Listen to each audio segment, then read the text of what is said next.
Choice is just a heavy way to spend an afternoon. We wake up and immediately start the long, weary negotiation with the world outside our window. Coffee or tea, blue shirt or bray, eggs or oatmeal. It never seems to actually end, does it? I read somewhere that we make thousands of tiny, invisible decisions before we even reach for lunch. It's like a slow, quiet leak in a tire, draining our focus before the real work has even started.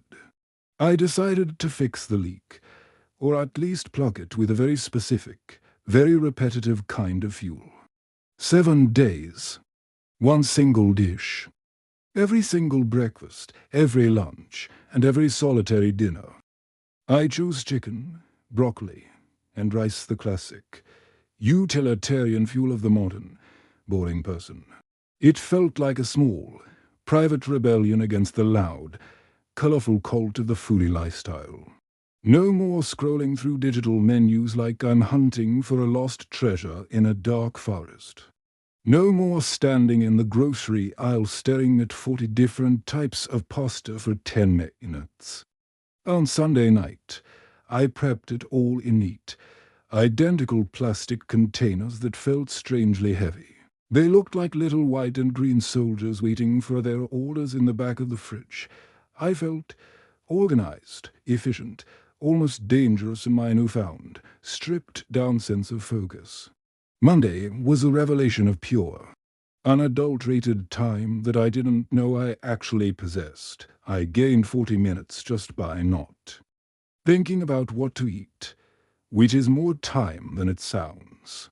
I used that extra space to clear my inbox and organize my desk into a state of perfect calm.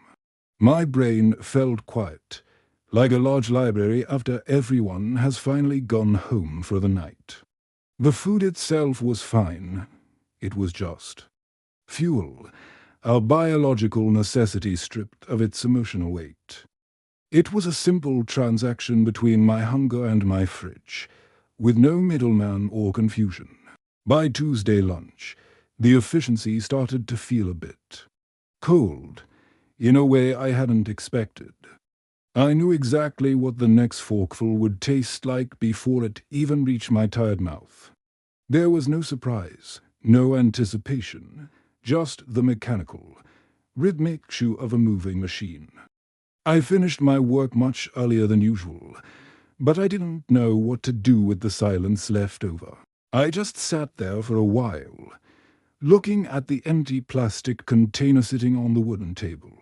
Maybe the decision fatigue was actually what kept me feeling human in the middle of the day. Wednesday was when the smell of steamed broccoli started to follow me into other, distant rooms. It wasn't a bad smell, just a persistent, unchanging presence in the air of my quiet apartment.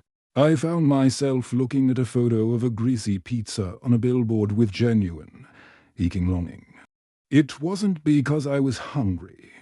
I just wanted to feel something other than the texture of rice. We use food to mark the transition between the work and the life, but my marker was gone. Without that shift, my day became one long, grey, unbroken line from sunrise to the deep dark. I was working more, sure, but I wasn't entirely sure what I was working for anymore. If you're still listening, maybe you've tried to optimize your own messy life into something neat. You've bought the planners and the apps and the pre-made shakes to save yourself some seconds. We want to be high-performance machines, but we often forget that we have hearts that need color. Thursday felt like a slow-motion battle with my own senses and my own growing sense of dread. My mouth was bored. My stomach was full, but my soul felt strangely thin and entirely starving. I noticed that I was getting irritable with the people round me for no logical reason at all. Was it the lack of variety, or was it the lack of joy in the simple, small things we usually ignore? I realized I had saved 5 hours of time, but I had lost 5 hours of genuine, small pleasures. It's a trade-off that the productivity gurus never quite explain when they show you their charts. They talk about the output, but they never talk about the input of the human spirit into the task. Friday was a blur of chicken and spreadsheets and a strange, hollow sense of daily loneliness. I didn't want to talk to anyone because I had absolutely nothing new or interesting to share. "What did you have for lunch?" became a dangerous and annoying question during this week. I felt like I was living in a digital simulation that had simply run out of realistic textures. My work was better, I suppose, but it lacked a certain spark of curiosity or true life. It was technically correct, but it felt like it was written by a ghost or a very tired machine. Maybe the chaos of choice is where the real creativity actually hides when we aren't looking. Saturday morning, I woke up, and the thought of the chicken made me shudder in my own bed. I ate it anyway, because I'm the kind of person who finishes what they start, no matter what. But I wasn't eating for fuel anymore. I was eating for the clock, waiting for the week to end. I realized that the demon of discipline is often just a very lonely ghost in a clean kitchen. We trim the fat from our lives until we start cutting into the bone of who we actually are. Is a focused day worth a joyless week? I really don't think I know the answer to that anymore. I look at the last container in the fridge tonight, and I feel a strange, cold flicker of fear. What happens when I go back to the world of endless, overwhelming choices tomorrow morning?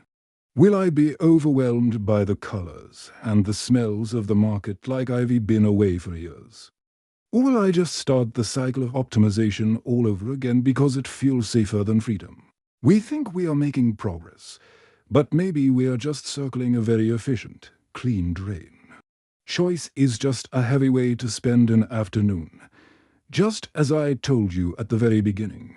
But maybe that weight is the only thing that keeps us from floating away into the dark void. I think I'll buy an apple tomorrow. A red one. Or maybe even a green one, if I feel brave. Just to see if I still remember how to change my mind about something small and unimportant. Thank you for listening. I'll see you in the next episode.